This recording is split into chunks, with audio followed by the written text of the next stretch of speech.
लेकिन अगर food security पे जो है दाव पे आ जाए तो मुझे लगता है कि कभी कभी हमारी हुकूमतें बेबस भी नज़र आती हैं और बेहिस भी नज़र आती हैं। एक ज़रूरी मुल्क होने के नाते अब आप देखें कि हमारे मुल्क में आजकल क्या हालात चल रहे हैं कि लोग जो है वो आटे के लिए, गंदम के लिए कितने परेशान हैं। हमने पिछले चंद दिनों में बहुत ही दिलखराश मनाजिर देखे हैं। इस तरह के वाक़यात सिर्फ बलूचिस्तान में आटा लेने के लिए आए हैं, वहाँ पे गंदम जो है वो डिस्ट्रीब्यूट हो रही है और लोग इतने डेस्परेट हैं कि वहाँ पे फायरिंग करनी पड़ी है। ऐसे ही मनाजिर सिंध में भी देखे गए हैं, जहाँ पे हमने देखा पिछले चंद दिनों के दौरान मीरपुर ख़ास में एक शख्स अपनी जान से हाथ धो बैठा। सकरन में 3 ख़वातीन इतनी भगदड़ मच गई कि वो काफ़ी ज़ख्मी हो गई।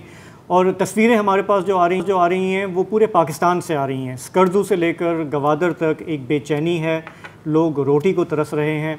खैबर पख्तूनख्वा में इस वक्त जो रेट चल रहा है आटे का, वो रिपोर्ट ये हो रहा है कि वो सिंध और बलूचिस्तान से भी कहीं ज़्यादा है। जी, अगर सिंध में अगर हम कराची की बात करें, क्योंकि मुख्तलिफ रेट्स हैं, तो यहाँ पर 140 फी KG से 160 फी KG चल रहा है। क्वेटा में 2820 किलो का थैला 2800 रुपये का आटे का।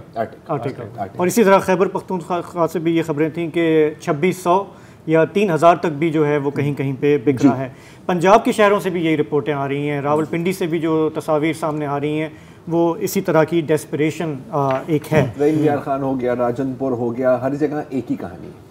अच्छा, इसमें जो बलूचिस्तान के वज़ीर खुराक हैं ज़ेवर खान पीरालीज़ई, उनका बयान मेरा ख्याल है किसी भी सूबाई वज़ीर का सबसे ड्रास्टिक बयान है। उन्होंने कहा जी हमारा जो महकमा खुराक है अब उसके पास गंदम का एक दाना तोड़ा नहीं है, बोरी नहीं है। और हमें परवेज़ इलाही साहब ने यकीन दिलाया था कि 6 लाख थैले हम दे देंगे आपको। अब मुझे नहीं पता इनकी मकदार क्या थैलों की, 20 किलो के हैं, 40 किलो के, ये नहीं बताया। तो अभी तक एक बैग नहीं पहुंचा। निजी शोबे वाले अपने तौर पे हम कहते हैं यार तुम ले आओ, तो वो ट्रक लॉ इन्फोर्समेंट वाले एजेंसी वाले ट्रक रोक लेते हैं कि जी बैनुस सूबाई चूँकि ट्रांसपोर्टेशन नहीं हो सकती गंदम की, इसलिए आप बलूचिस्तान नहीं ले जा सकते। अच्छा, यूटिलिटी स्टोर को बकौल बलूचिस्तान के वज़ीर खुराक वफाकी हुकूमत ने 4 लाख थैले दिए हैं, उसमें बलूचिस्तान के लिए एक थैले का भी कोटा नहीं है।